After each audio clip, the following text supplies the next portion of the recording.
Noite, graça e paz. Amém? Vou convidá-los, por gentileza, a abrir a palavra do Senhor no livro de Neemias, capítulo de número 12. Confesso a você que eu tenho 20 anos, pelo menos, um pouquinho mais de conversão, mas 20 anos de pregação. E eu nunca preguei nesse texto que eu vou pregar hoje. Neemias 12, a partir do verso de número 27. Livro de Neemias, capítulo 12, a partir do verso de número 27. Todos encontraram? Amém?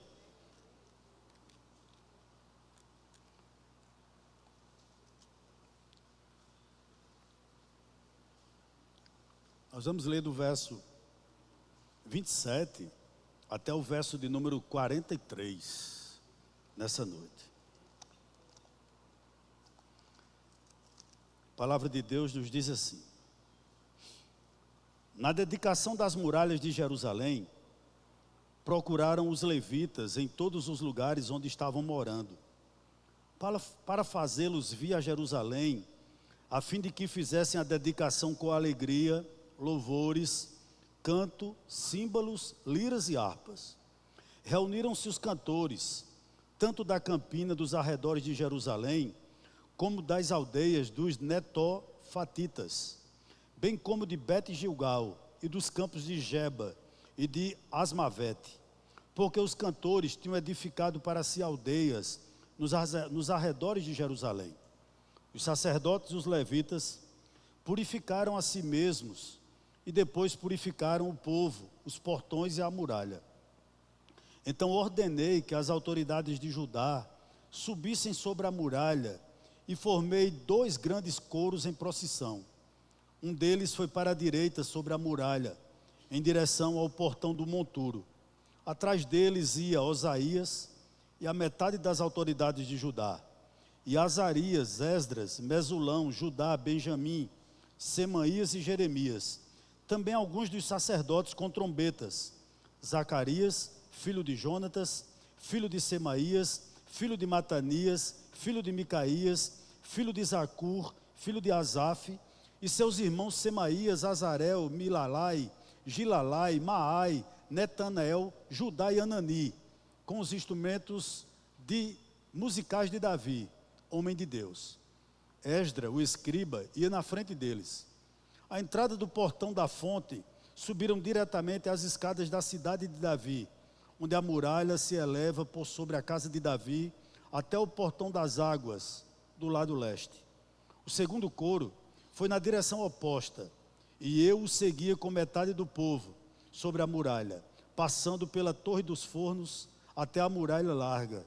E desde o portão de Efraim, passaram por cima do portão velho e do portão dos peixes, pela torre de Ananel, pela torre dos Cens, até o portão do gado, e pararam junto ao portão da guarda. Então os 2 coros pararam na casa de Deus, e o mesmo fizemos eu e a metade dos magistrados que estavam comigo. Os sacerdotes Eliaquim, Maazéias, Miniamim, Micaías, Elionai, Zacarias e Ananias iam com as suas trombetas. E também Ismaazéias, Semaías, Eleazar, Uzi, Joanã, Malquias, Elão e Ezé. E os cantores se faziam ouvir sob a direção de Jezraías. No mesmo dia, ofereceram grandes sacrifícios e se alegraram, pois Deus os havia enchido de alegria. Também as mulheres e as crianças se alegraram, de modo que a alegria de Jerusalém podia ser ouvida de longe. Amém? Que tirar de um texto como esse, né, irmãos? Às vezes Deus nos coloca em situação. Eu estava preparando um outro sermão, mas orando ao Senhor, Deus me direcionou a esse texto. E eu gostaria de hoje à noite falar sobre o seguinte: a importância do louvor nas nossas vidas. É interessante que no ano 444 a.C., finalmente Neemias e o povo conseguiu levantar os muros de Jerusalém. Esse muro era símbolo de proteção, de união, de vida. Os muros representavam a unidade de Jerusalém. Finalmente era mais uma vez uma só cidade e um só povo. Um ponto importante que eu gostaria de destacar aqui nessa noite. Esse muro, ele passou algo em torno de 140 anos derrubado, desde o cativeiro babilônico. E ninguém colocou a mão na massa para erguê-lo. Deus levanta esse homem chamado Neemias para reerguer esse muro ao redor de Jerusalém, para tampar as brechas, recuperar os muros e levantá-los em lugares onde ele não existia mais. Uma grande festa, é o que a gente leu aqui, espiritual, estava acontecendo aqui na oportunidade em que esse muro ia ser mais uma vez inaugurado. Na realidade, Neemias convoca o povo para uma dedicação em Jerusalém. Aquela inauguração, ela foi celebrada com música, com muita música. Isso me chamou muito a atenção. Um parêntese aqui. Alguém já disse, irmãos, que a música, ela é a arte do céu. Alguém denominou a música como a rainha das artes, ou a linguagem da alma.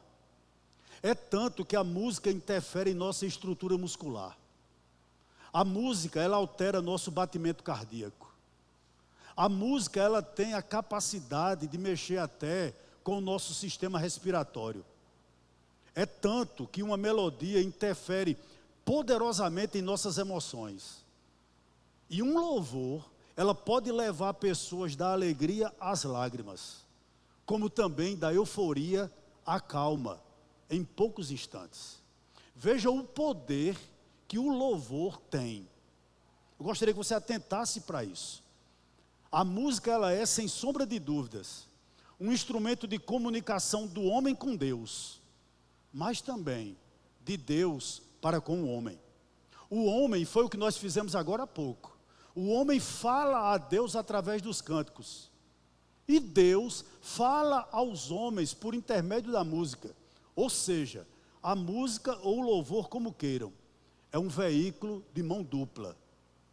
Por ela nós louvamos a Deus, e também por ela nós proclamamos a mensagem de Deus aos homens. Mais uma vez eu repito, veja a importância de você louvar. Veja a importância que o louvor tem. E eu não estou me referindo especificamente aos grupos que aqui aqui vêm, né, para louvar, mas a todos nós quando ministramos louvor ao nosso Deus. Mas há dois tipos de músicas. Não sei se você sabia disso. Primeiro é a música como impressão. Ou seja, ela visa despertar um sentimento e não comunicar uma mensagem. A música assim, ela é um fim em si mesma. Interessante que Agostinho disse o seguinte, que quando a música o sensibilizava mais do que as letras que se cantavam, ele tinha a clara sensação de que ele havia pecado. Eu não sei se você já teve a sensação de você ouvir uma música que você não ouvia ela há 30 anos atrás. Ela lhe leva há 30 anos atrás. Interessante que eu sei muito pouco inglês, apenas o verbo to be, mas quando eu escutava algumas músicas, né, eu escuto algumas músicas antigas, está entendendo? Mesmo eu não entendendo nada, ela me leva àquele lugar. Eu não sei se você já teve essa percepção, mas esse tipo de música eu posso dizer que ela é um tanto carnal, porque ela é um fim em si mesma. Mas há um segundo tipo de música, é a música como expressão, é o louvor propriamente dito. Ela é serva da mensagem e não substituto dela. Lutero dizia o seguinte, que a música deve ser sermão em sons. Eu vou dividir essa ministração nessa noite em duas partes. A primeira vai do 27 ao 29 e o verso 43. E a gente vai falar um pouquinho sobre algumas lições importantes que nós podemos tirar inicialmente para a nossa vida. Vamos reler do verso 27 ao verso 29, até o verso 40, verso 27 ao 29 e o verso 43. Diz assim, eu vou reler. Na dedicação das muralhas de Jerusalém, procuraram os levitas em todos os lugares onde estavam morando, para fazê-los vir a Jerusalém, a fim de que fizesse a dedicação com alegria, louvores, canto, símbolos, liras e harpas. Reuniram-se os cantores, tanto da campina nos arredores de Jerusalém, como das aldeias dos netofatitas, bem como de Bet-Gilgal e dos campos de Geba e de Asmavete, porque os cantores tinham edificado para si aldeias nos arredores de Jerusalém. Vá para o verso 43, por gentileza. No mesmo dia, ofereceram grandes sacrifícios e se alegraram, pois Deus os havia enchido de alegria. Também as mulheres e as crianças se alegraram, de modo que a alegria de Jerusalém podia ser ouvida de longe. Com base no verso número 27, eu quero dar para nós aqui a primeira lição que eu tiro desse texto. Nós devemos celebrar louvores a Deus pelas nossas vitórias. 150 anos quase que aqueles muros estavam destruídos. E depois de 52 dias de árduo trabalho, de um trabalho muito difícil, finalmente aquele muro podia ser reinaugurado, com as suas portas nos lugares. E Neemias faz 2 grandes corais. Um vai para a direita e o outro vai para a esquerda. E o que me chama a atenção aqui no verso 27, é que eles celebraram aquilo com alegria. Mais de 100 anos Jerusalém vivia debaixo dos escombros. Finalmente a cidade foi restaurada. Finalmente, queridos, o muro foi reconstruído. E o povo celebrou com grande e intenso júbilo. Eu acho que nós, como cristãos, nós temos que voltar a termos essas atitudes. Celebrarmos a Deus pelo que Ele tem feito na nossa vida. Celebrarmos a Deus pela maneira como Ele tem conduzido a sua vida. Alegrar-se com o que Deus tem feito na sua casa. Eu acho que nós precisamos aprender ou retornar a celebrar as nossas vitórias. Porque não é pouca coisa o fato de você estar aqui nessa noite. Você poderia estar em outro lugar, você poderia estar desfrutando de outros prazeres, mas o amor imensurável de Deus trouxe você aqui. Por essa razão é motivo de você se alegrar pelo que Deus tem feito no seu coração. E um exemplo muito claro acerca disso é Miriam, né? Miriam, ela cantou depois da travessia do Mar Vermelho. Ela se alegrou com instrumentos diante de Deus. Diante da grande vitória que Deus tinha dado ao povo dela, ela se alegrou, ela regozijou-se. Nós temos que, irmãos, aprender ou retornar, melhor dizendo, em alguns casos, a refazermos isso na nossa vida, a nos alegrarmos com o que Deus tem feito em nossas vidas. Amém? Segunda lição, verso 27 ao 29. Interessante que eles celebraram louvores a Deus com união entre os irmãos. Neemias mandou chamar os sacerdotes. Neemias mandou chamar os levitas. Neemias mandou chamar os cantores, os compositores. Percebam uma coisa, tanto os sacerdotes quanto os levitas e os cantores deveriam vir de todos os lugares para essa grande celebração. Era uma grande festa. E o que é que eu aprendo aqui, meus irmãos? Abra seus ouvidos. Onde não existe união entre os irmãos, entre o povo de Deus, ali Deus não ordena a sua bênção. É impossível em qualquer lugar, talvez no seu lar, você desfrutar algum momento de prazer na presença de Deus, se no seu lar não tem união.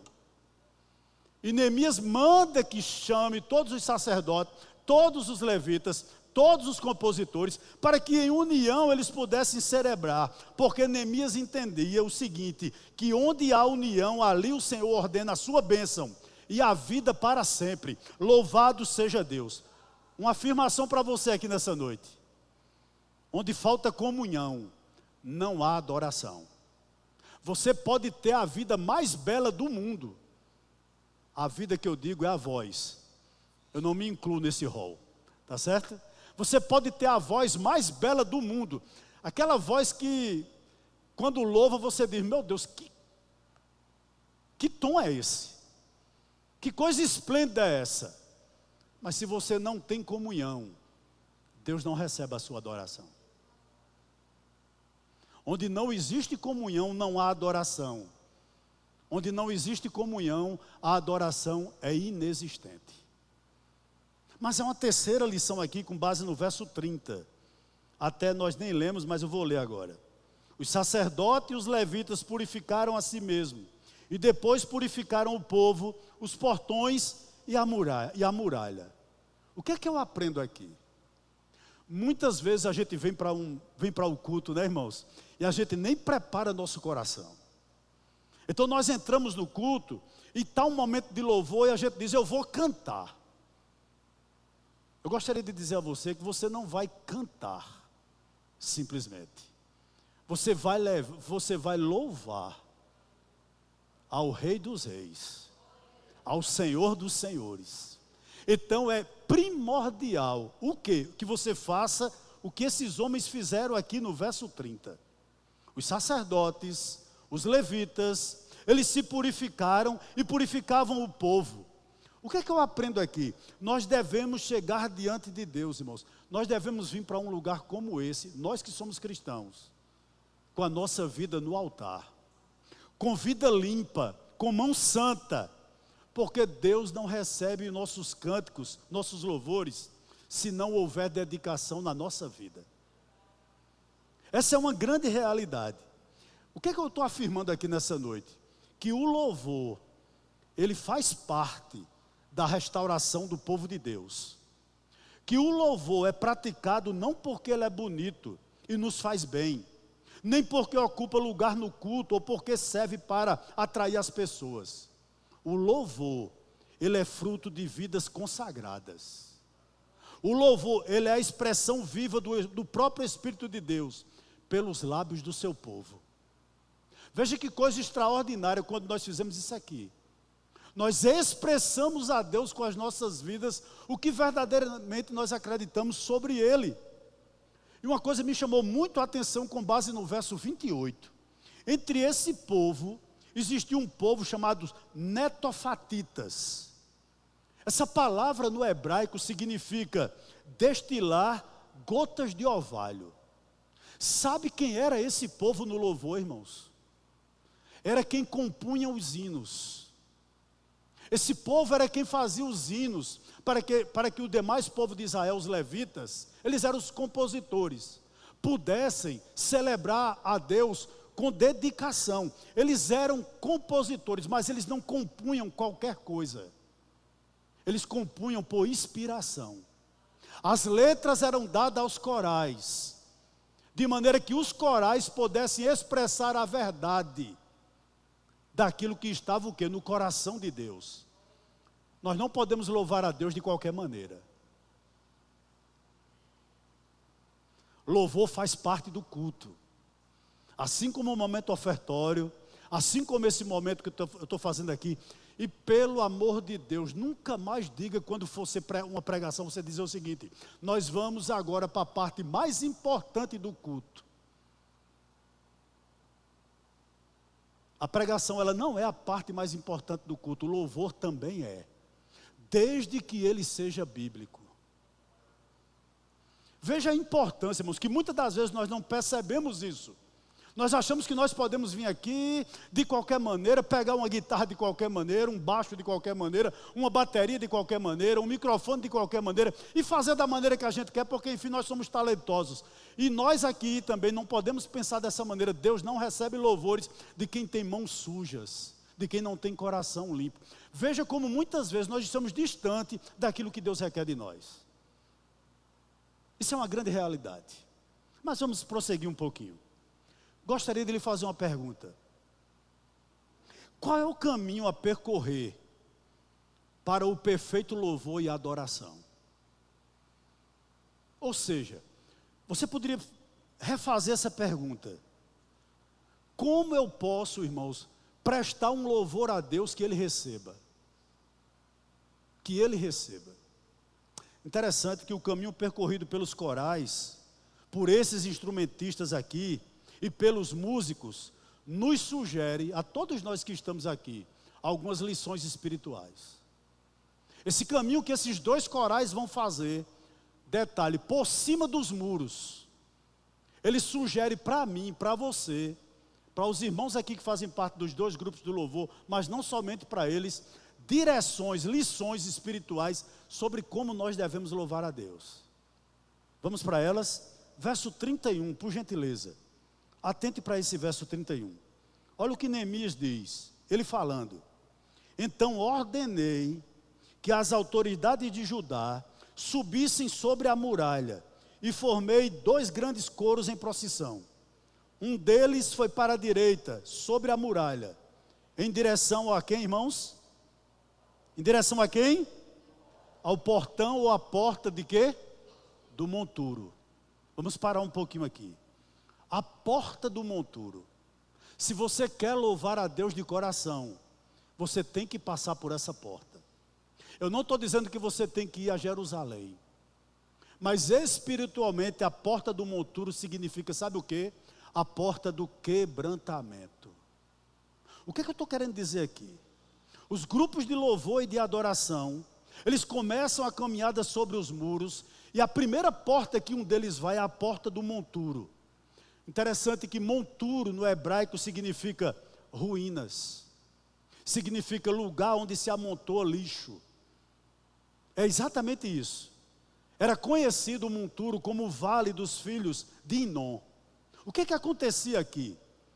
Os condenados à morte de cruz, quando morriam, eram jogados nessa porta, próxima a essa porta, a porta do monturo.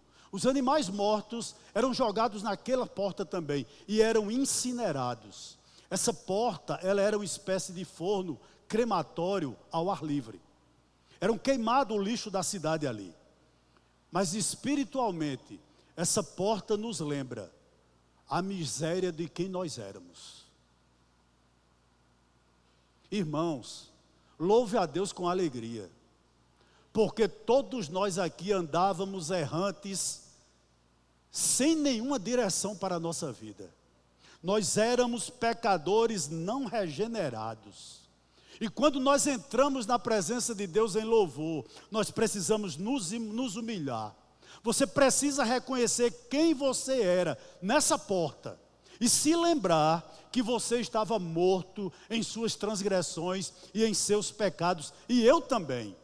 Antes de louvarmos a Deus, nós temos que passar pela porta do monturo, ou seja, pela porta do quebrantamento, da humilhação, da convicção do pecado. Senhor, obrigado por ter me resgatado. Obrigado porque hoje eu tenho lábios para louvar o teu santo e glorioso nome. É na porta do monturo que nós podemos proclamar o que diz o Salmo 42, verso 2 e 3. Deus tirou-me de um poço de perdição, de um tremedal de lama, e me pôs nos lábios um novo cântico. Louvado seja o nome do Senhor. Aqui você reconhece quem é você. Nós éramos tão miseráveis devido aos nossos pecados, que a gente não poderia louvar a Ele. Mas em Cristo Ele nos resgatou, e hoje nós podemos celebrar a Ele como filhos. Você precisa se quebrantar diante de Deus, e não de toda maneira. Segundo, verso de número 37. Vá para ele, por gentileza. O verso 37 diz o seguinte: à entrada do portão da fonte, subiram diretamente as escadas da cidade de Davi, onde a muralha se eleva por sobre a casa de Davi, até o portão das águas do lado leste. Se nós quisermos que Deus receba o nosso louvor, é necessário primeiro que em nossa vida haja quebrantamento. Mas em segundo lugar, é necessário que a gente passe pela porta da fonte. E o que significa essa porta da fonte? Significa a porta do novo nascimento. O que eu estou querendo dizer aqui? Essa porta com o seu muro, ela dava exatamente para o jardim do rei. Para o jardim do rei. Ficava perto do açude de Selar, que nós conhecemos depois como o tanque de Siloé. Essa fonte aqui era um lugar onde a água brotava. Ela era um manancial. E o manancial era o próprio Deus. Queridos, nós não podemos louvar se Deus não é a nossa fonte. Nós não podemos louvar se nós não bebemos da água da vida que é Cristo. Nós não podemos louvar se o Espírito Santo não flui de nós como um rio, dessa fonte dada por Deus em cada um de nós. É necessário que a gente passe por essa porta, a porta da fonte. Porque quando essa fonte jorrar dentro de você, com certeza, o louvor brotará dos seus lábios de forma diferente. Irmãos, nenhum de nós que estamos aqui, nenhum adorador, nenhum músico pode estar diante de Deus sem passar por essa porta. Porque essa porta é a porta do novo nascimento. Jesus disse a Nicodemos o seguinte: Nicodemos, importa que você nasça de novo. Ou você nasce de novo, ou todo o teu conhecimento teológico não vale de nada. Nenhum de nós que estamos aqui, irmãos, entraremos no céu se não houver em nossa vida regeneração, se não houver novo nascimento. E depois do quebrantamento, depois da porta do quebrantamento, é vital que você passe pela porta da fonte, pela porta do novo nascimento. Você poderia me perguntar: pastor, o que é nascer de novo? Eu vou lhe dar duas definições disso. John Piper, ele diz o seguinte, olha: o novo nascimento não é sobre que você vai melhorar, é que Deus vai criar em você um novo você. O novo nascimento, ele não é um verniz, ele é uma obra dentro do coração. O homem, irmãos, ele não precisa, querido, de melhora, ele precisa ressuscitar. O homem sem Deus, ele precisa nascer de novo. Essa é a grande realidade. E é isso que a porta da fonte quer nos dizer, que é necessário um novo nascimento. Não sobre você melhorar em algumas questões, não. É necessário que Deus crie em você uma nova criatura. Interessante que outro teólogo, Steve Lawson, diz o seguinte: quando Deus produz um novo nascimento, as coisas velhas ficam para trás, as velhas práticas, os velhos desejos, os velhos hábitos, os velhos vícios, as velhas associações. Eis que surgem coisas novas, novos desejos, novas buscas, novas paixões, novas associações. Eu lhe pergunto, isso aconteceu com você?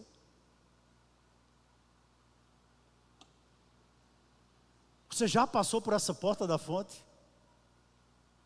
Veja que o louvor, ele está fazendo exatamente, irmãos, é uma peregrinação sobre algo que Deus recebe ou não.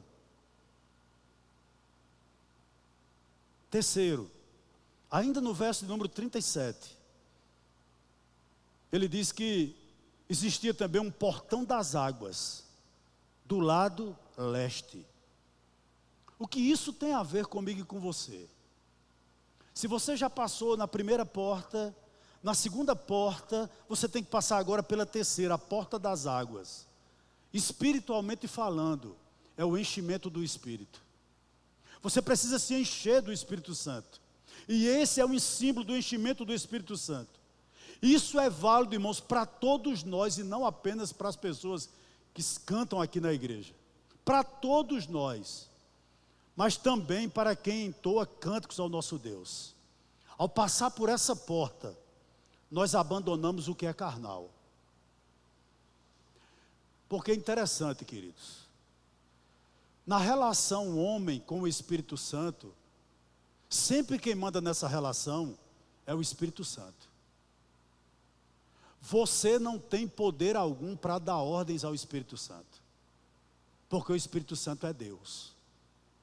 Quanto mais cheio do Espírito Santo você é, mais lucidez você tem na sua mente, mais equilíbrio você tem nas suas decisões, mais moderado você é em suas atitudes. Isso é ser cheio do Espírito Santo. O que é carnal é deixado de lado. Toda motivação egoísta é deixada de lado e se busca plenitude do Espírito Santo. O que é que eu tenho a dizer aqui a vocês todos? Meus irmãos, um sistema de som é importante demais numa igreja. As técnicas de como louvar, de como tocar, são importantes demais para qualquer grupo de louvor. Isso tem que ser buscado, isso tem que ser aprimorado, tudo isso é verdade. Porém, o desempenho e a arte, sem o Espírito Santo, ela não causa impacto a homem algum. Só uma vida cheia do Espírito Santo, ela pode agradar o coração de Deus. Eu estava lendo um livro do pastor Hernando Dias Lopes esses dias. E ele disse que foi a um culto, numa igreja presbiteriana em Seul, na Coreia do Sul. 18 mil membros essa igreja tem. E ele disse que ficou naquele culto, e evidentemente ele não entendia nada do que estava sendo louvado ali. Nada. Mas ele disse que chorou o culto todinho. Porque ao olhar para os olhos, para o rosto daquele pessoal que estava louvando lá, na frente da igreja, parecia que ele estava vendo anjos. E ele saiu daquele culto impactado. Ele não entendia o idioma, ele não entendia a letra, apenas a melodia, mas ele disse que chorou copiosamente todo o culto. E ele veio embora intrigado, porque aquilo havia acontecido com ele, já que ele não conseguiu entender uma palavra sequer. E alguns anos depois, o pastor daquela igreja veio pregar aqui no Brasil, e em conversa com ele, disse que o grupo de louvor da igreja dele, antes de subir ao altar, entre aspas, para louvar, passam 10 horas em oração.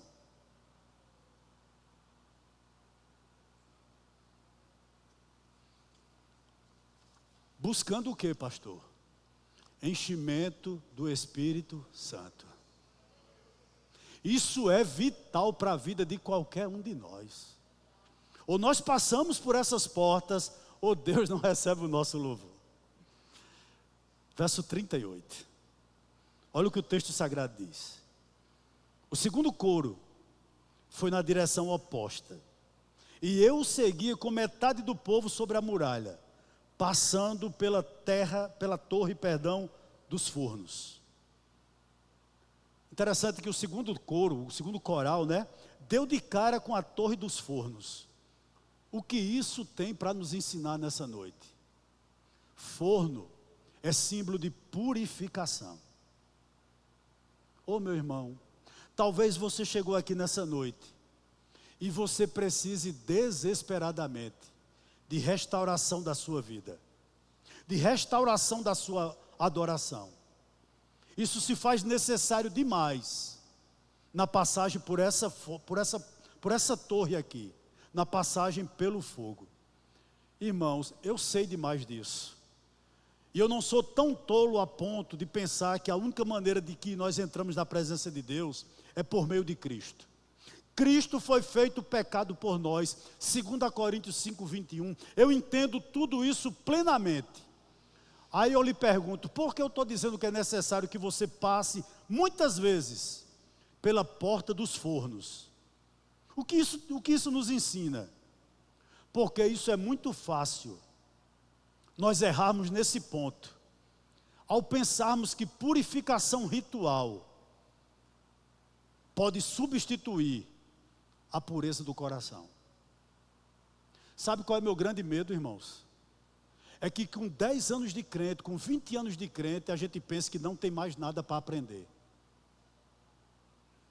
Que a gente já não precisa mais de conselho, que a gente já não precisa mais se quebrantar, que a gente não precisa mais ouvir sermão.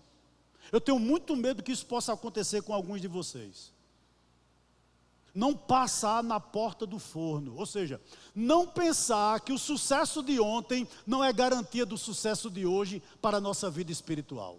Tem muito crente que vive de experiência do passado. Eu não estou mandando você apagar isso da sua vida, mas infelizmente isso não serve para hoje.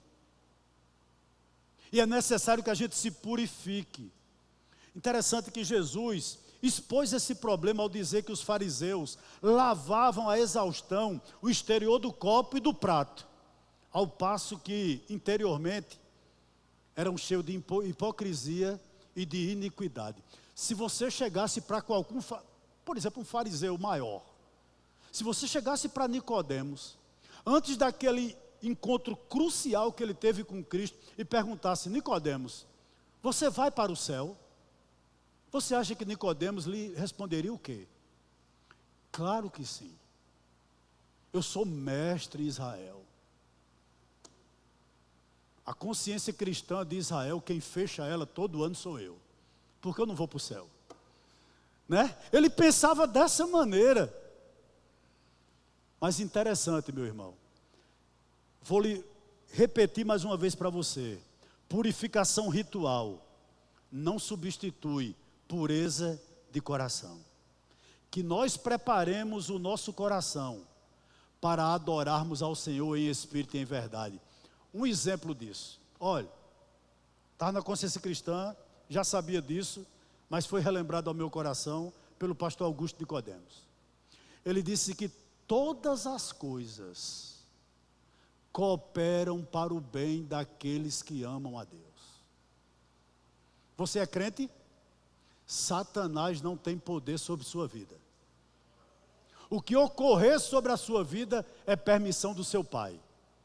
Talvez para lhe purificar. Lembra de Sadraque, Mesaque e Abednego? Eles foram para onde? Para uma fornalha. Interessante que aquele fogo da fornalha não queimou sequer um fio de cabelo deles. A única coisa que a fornalha queimou na vida daqueles homens foi o quê? As cordas que o amarravam. Porque prova na minha vida e na sua vida, só tira o que não presta e nos refina. É necessário que a gente passe por essa torre, né? A torre dos fornos. Porque a torre dos fornos nos purifica. Talvez você seja uma pessoa de estupim curto. Aí Deus te coloca do lado, para trabalhar do lado com a pessoa mais irritante do mundo. Aí você diz: eita, Satanás, não. É Deus querendo te purificar. No meu faz 37 anos que ele colocou. Puro, viu? Quem não souber, depois eu explico pessoalmente. Verso 38, vamos continuar. Vamos para o verso 38, queridos. O texto nos diz assim. Olha o que o texto nos diz. Vou ler todinho que eu perdi até o raciocínio. O segundo coro foi na direção oposta. E eu o segui com metade do povo sobre a muralha, passando pela torre dos fornos. Nós já passamos, não foi? Até onde? Até a muralha larga. Havia um certo ponto da muralha de Jerusalém que os muros ficavam mais largos do que normalmente eram. Era chamada, né, está aqui, muralha larga. O que significa isso? Exultação, alegria. O muro largo era aquele que levava o coral a várias direções. Deixa eu lhe dar uma dica aqui, principalmente para os irmãos do louvor. À medida que o louvor é cantado na igreja, tem que haver adoração, dedicação, tem que haver liberdade em Cristo. A partir do momento, irmãos, que a igreja começa a cantar, o louvor ele não pode ser engessado. O louvor ele não pode engessar a igreja. Ele não pode engessar o culto. O louvor bíblico ele deixa ser guiado pelo Espírito Santo. Igreja do Presidente Médici, durante a ministração do louvor, há espaços para choro. Há espaço para quebrantamento. Há espaço para alegria indizível. Há espaço para cura. Há espaço para expressão de dor. Sabe por quê? Porque Deus habita no meio dos louvores. Essa é uma grande realidade. Entenda, por favor, eu não estou falando aqui em show. Eu não estou falando aqui em culto a homens. Mas sim a consagração de vida. Não tenha vergonha não de levantar suas mãos. Não tenha vergonha de chorar não. Não tenha vergonha de agradecer a Deus pelo que você está recebendo através do ministério de louvor. do louvor que você está entoando, ou que você está ouvindo. Não tenha vergonha. Um dos maiores músicos de todos os tempos, considerado o músico mais completo de todos os tempos, foi Sebastian Bach. Depois de no final de todas as suas obras, ele sempre colocava o seguinte: Soli Deo Gloria. Somente a Deus a glória. O que é que eu estou querendo afirmar aqui? Quando a razão de um homem cheio do Espírito Santo, ou até mesmo de um pecador, é inflamado pela verdade de Deus, ele não consegue se controlar. Quando Deus fala através do louvor à igreja, não tem como a igreja se controlar. Eu não estou dizendo que você vai pular, eu não estou dizendo que você vai subir nessas paredes, eu não estou dizendo isso não. Eu estou dizendo que vai tocar nas suas emoções. E você vai se quebrantar naquele que está falando com você, que é Deus através de um louvor bíblico. E isso é grandioso demais. Irmão, Deus foi muito misericordioso comigo e com minha família. Quando eu me converti, eu só tinha um CDzinho no meu carro. Eu tinha um Palio EDX 96, que Deus o tenha bem longe de mim. Mas eu só tinha um CDzinho, sabe de quem era? De J Neto. E eu botava J Neto, e uma vez eu botei J Neto. Chorei de 1h da tarde até 5h da tarde. Eu não conseguia entender por quê. E não era choro de remorso, não era choro de dúvida, não era choro, irmãos, de desespero, era choro de alegria. Porque mesmo na limitação teológica dele, eu sei, ele dizia, mais ou menos assim, eu não vou cantar porque senão você não fica para ouvir o final da pregação. Ele dizia que o grande coral ia entrar, né? As portas de Jerusalém seriam abertas, e eu me via entrando ali, irmãos. Dizia, Senhor, um miserável como eu, um desgraçado como eu, tu vai levar para Jerusalém celestial. Louvado e exaltado seja o nome do Senhor. Ei, dê lugar. A muralha tem que ser larga. Deus tem que operar na tua vida. Deixa Deus te usar. Essa é a grande realidade. A muralha é larga. Se Deus quiser lhe curar num louvor, Ele cura. Não tem teólogo que impeça disso. Ele é Deus. Ele é Senhor. Verso 39. Verso 39. Olha o que o texto nos diz. E desde o portão de Efraim.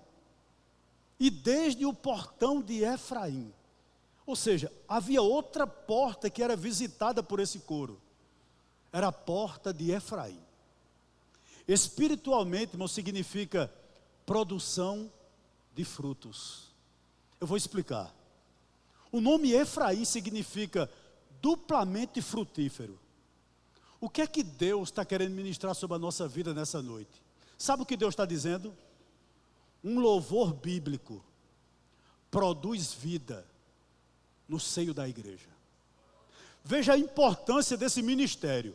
O povo de Deus, a igreja, ela precisa descobrir que o louvor, que a adoração, que a manifestação do Senhor são tão importantes no culto como a exposição da palavra. Demais. Desde que a música seja serva da mensagem e seja usada pelo louvor como instrumento de comunicação de Deus com o homem e do homem com Deus. O que é importante aqui que eu gostaria de destacar: as pessoas, irmãos, só louvam porque tem vida. Você deve louvar a Deus com prazer, e não porque há um bloco de cânticos e outro de pregação no culto. Não é assim que funciona. Olha, Amós 5 você pode ler em casa, versículos 20 e 21, mais ou menos diz o seguinte: louvor sem vida é barulho intolerável aos ouvidos de Deus. Quando a gente louva, o louvor ele tem o poder de quebrantamento. Isso está no Salmo 40, verso 3, quando diz o seguinte: e me pôs nos lábios um cântico novo, um hino de louvor ao nosso Deus. Muitos verão essas coisas, temerão e confiarão no Senhor. Com base no verso 39, a porta de Efraim, produção de frutos, eu gostaria de fazer duas afirmações nessa noite. Primeiro, desde que o louvor seja submisso à palavra, Deus habita no meio dos louvores. Segundo, desde que seja bíblico, o louvor liberta. Quando vocês estão cantando aqui, quando a igreja está cantando aí, um pecador, ao ouvir a letra bíblica, através de um louvor, ele pode ser alcançado pelo Espírito Santo e ser regenerado naquele momento. Veja a importância do louvor dentro da igreja. Se nós quiséssemos músicos, irmãos, a gente contrataria outras bandas. Mas Deus quer vida. Deus quer vida.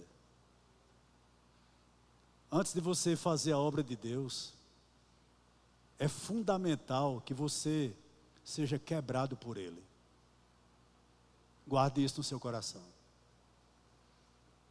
Deus não nos usa de todo jeito. Eu não conheço um homem ou uma mulher de Deus que antes de usá-lo, Deus não o fira profundamente.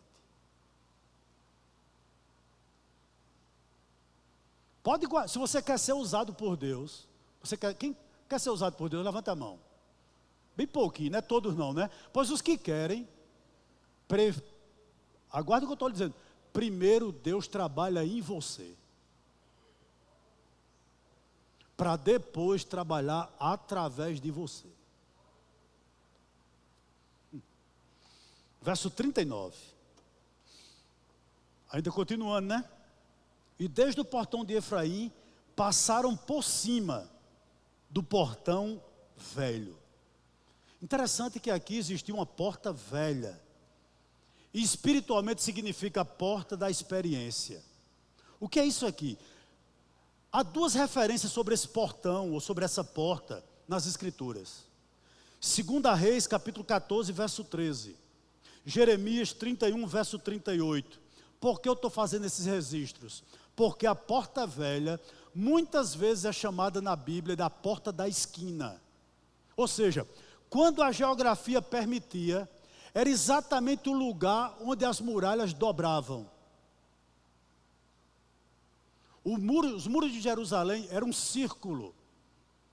E aonde os muros conseguiam, quando a geografia, repito, permitia, quando elas dobravam, ali era chamada a porta velha. Espiritualmente falando, irmãos, o que essa porta tem a nos ensinar como adoradores? A porta da experiência. Fala daquilo que é veterano, fala daquilo que é experimentado. Interessante que essa porta, mais do que todas as outras, ela já tinha presenciado lutas, vitórias, resistência de poder, queda de reis, ou seja, ela era literalmente uma porta velha. Ela já tinha visto muitas coisas. O que é que eu aprendo aqui para nós nessa noite? Queridos, a igreja deve estar aberta ao novo. Concordo plenamente. Desde que o novo seja fiel às Escrituras. Mas nós não podemos abandonar a rica herança que os nossos pais ou nossos antepassados nos deixaram. A igreja muitas vezes tem esquecido de hinos bíblicos antigos que a gente não canta mais.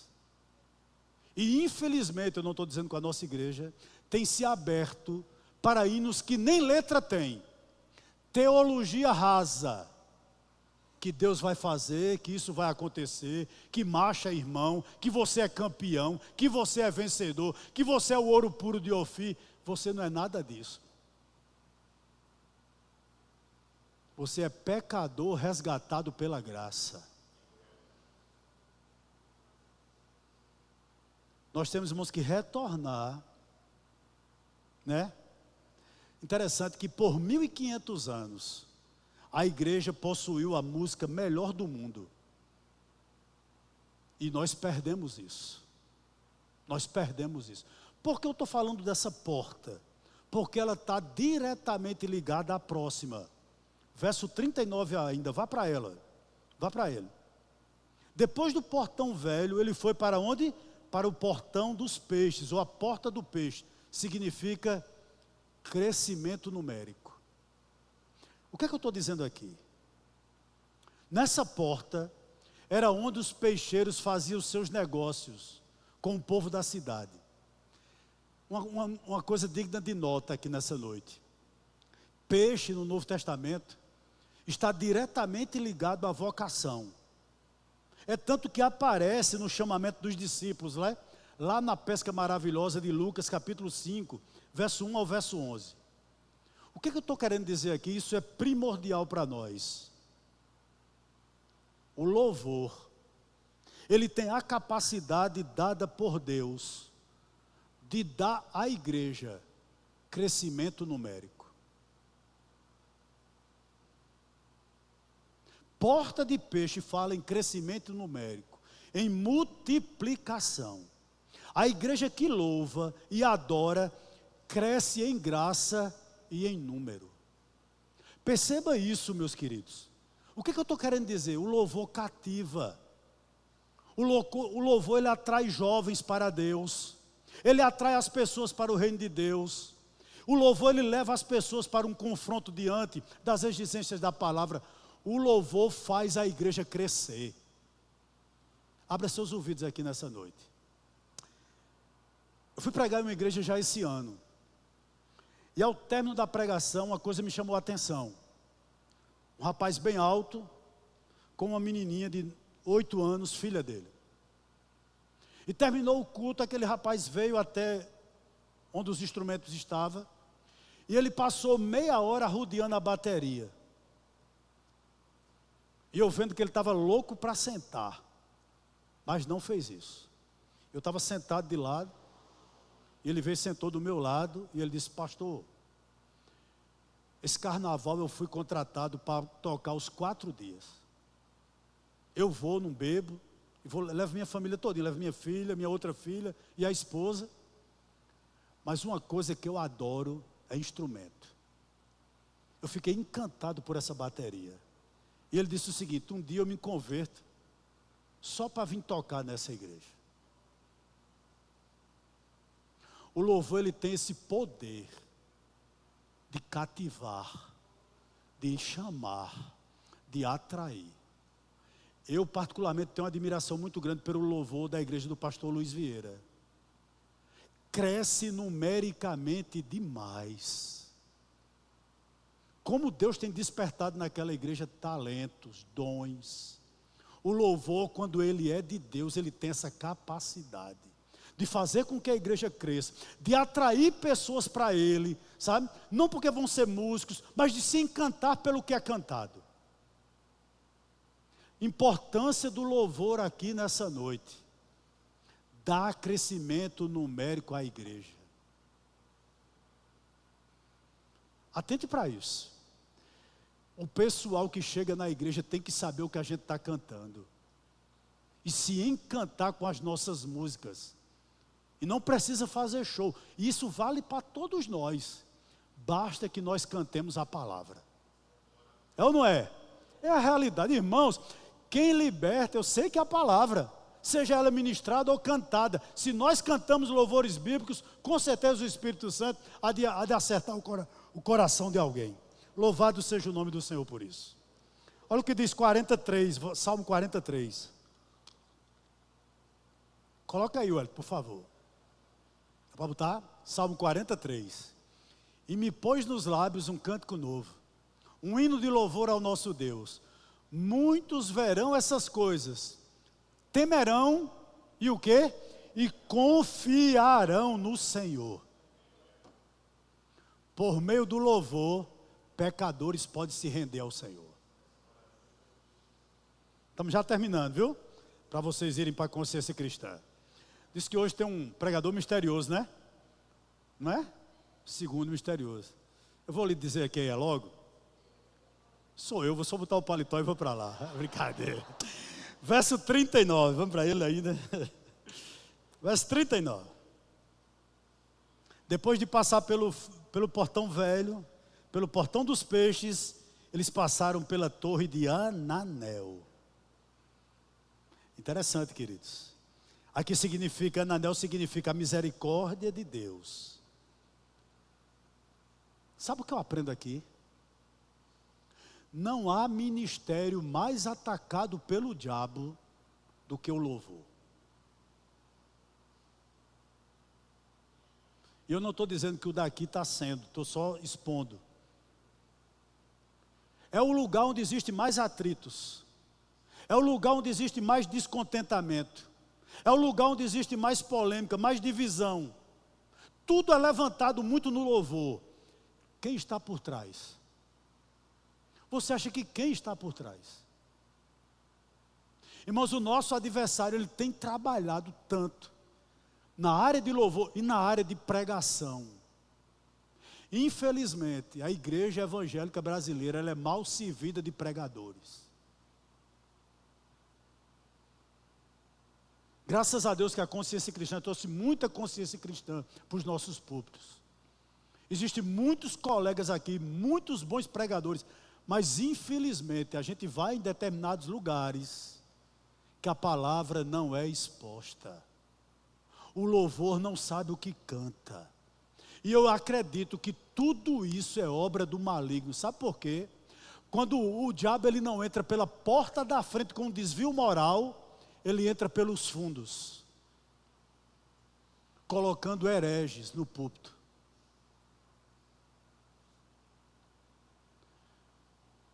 Essa semana eu estava ali no Dr. Vanderlei.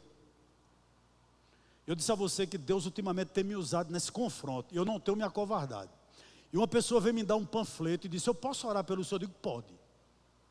E eram 3 homens, de uma igreja aqui perto. Ele começou, e depois da oração veio me vender uns livros do profeta dele. E ele disse: o senhor conhece a palavra? Eu disse: um pouquinho. Aí ele disse: faça uma visita lá, não sei o que, lá tem uma palavra. Eu digo: a palavra do teu profeta aí, como é?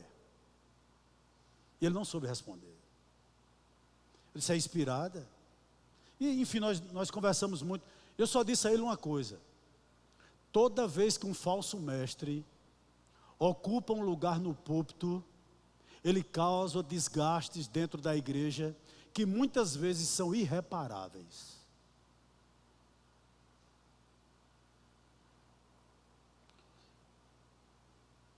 Todos nós que estamos aqui nessa noite, eu estou aqui pregando para vocês porque Deus foi misericordioso comigo. Nós estamos aqui louvando ao Deus verdadeiro, com graças a Deus, com cânticos bíblicos, porque Deus foi misericordioso comigo. Deus te deu uma bela voz, como Deus tem sido misericordioso contigo. Deus te deu talento com instrumento, como Deus tem sido misericordioso contigo. Deus te deu condição de chegar a esse lugar, é a torre de Ananel. Foi a misericórdia de Deus que nos trouxe até aqui. É a misericórdia de Deus que salvou minha família. É a misericórdia de Deus que salvou a tua família. Deus tem sido muito bom com essa igreja. A torre de Ananel, a misericórdia de Deus tem sido derramada dia após dia sobre a nossa família. É a misericórdia de Deus, irmãos, que tem feito isso aqui nesse lugar. A gente precisa passar por ela. Portanto, nessa noite, cante o seguinte: foi graça, superabundante graça. Foi somente pela graça de Jesus que eu venci e cheguei até aqui. Nós precisamos passar por ela. Verso 39 ainda. Ele fala sobre a porta do gado. A porta do gado. Eu gostaria de dizer algo aqui a você que às vezes a gente esquece. Nós somos ovelhas. Existe alguém que tem não apenas autoridade de salvador sobre a nossa vida. Existe alguém que tem autoridade de Senhor sobre a sua vida.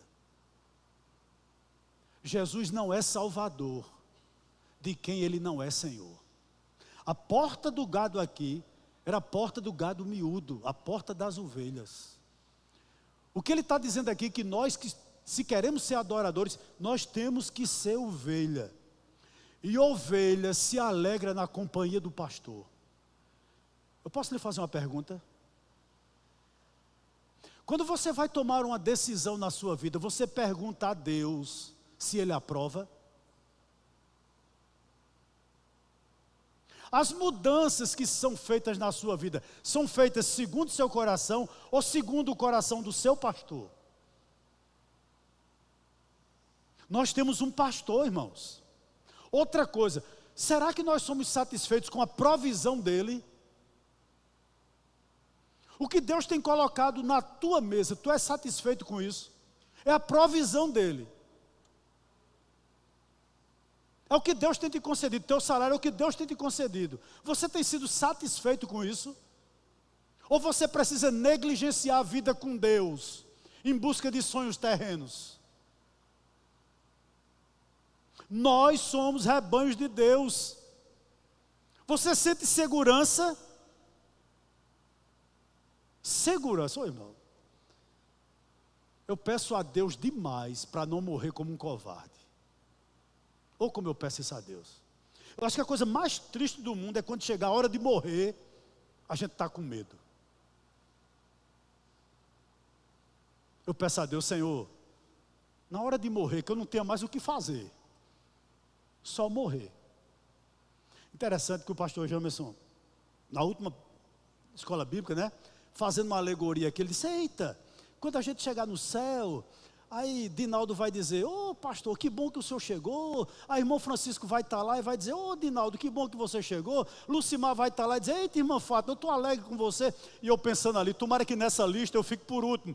O povo todo mundo perguntando, cadê o pastor, cadê o pastor? E por último eu chegue. Não é verdade? Ninguém quer morrer. Essa é a grande realidade. Porém,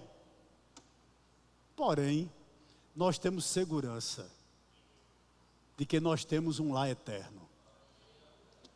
Nós temos um lar eterno. Meus irmãos, você é ovelha. Você não é um bastardo, você é filho. Você não é um lobo, você é ovelha. Você não é um estranho, você é um concidadão do céu.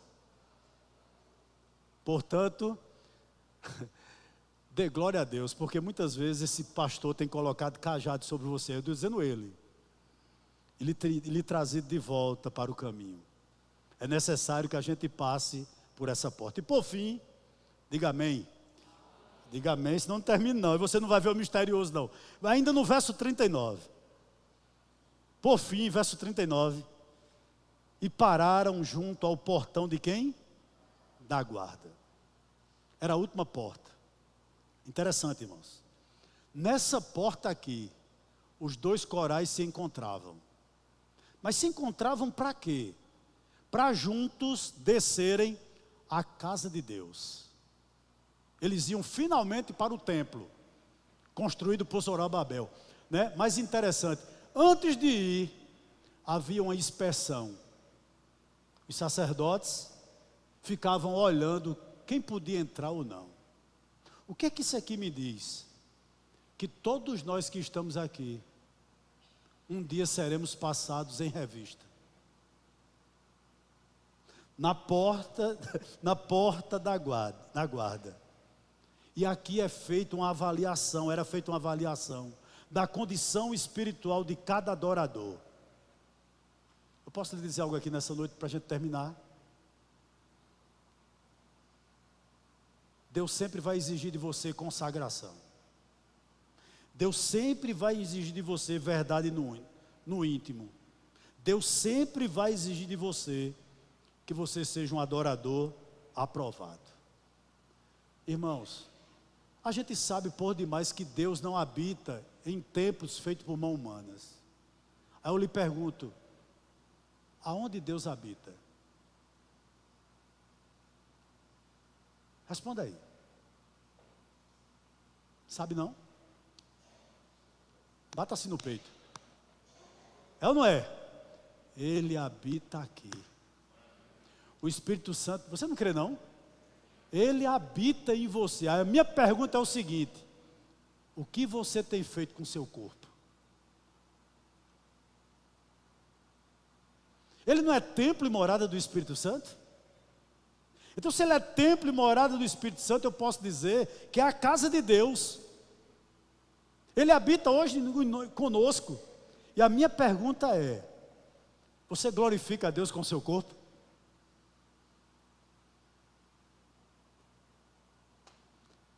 Termino dizendo o seguinte. Interessante que no verso 23 ele vai dizer: no mesmo dia, ofereceram grandes sacrifícios, se alegraram, pois Deus os havia enchido de alegria. Também as mulheres e as crianças se alegraram, de modo que a alegria de Jerusalém podia ser ouvido de longe. Quando o povo de Deus se consagra, existe alegria, essa alegria é contagiante, mas uma coisa acontece sempre que o povo de Deus, irmãos, se alegra. Se você lê em casa, você lê em casa, do 44 até o verso 47. Começou a haver no coração do povo generosidade, liberalidade. Eu te pergunto aqui nessa noite, está existindo essa? Você passou por algumas dessas portas ou precisa passar? Quando Deus trouxer alegria no seu coração por quem Ele é, pelo que Ele faz, abra seus ouvidos. Você passará a dizimar na casa do Senhor.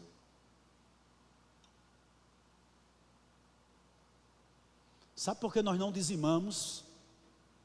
Porque não existe ligação do coração com o bolso.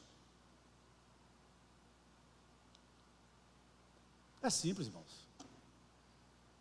É muito simples.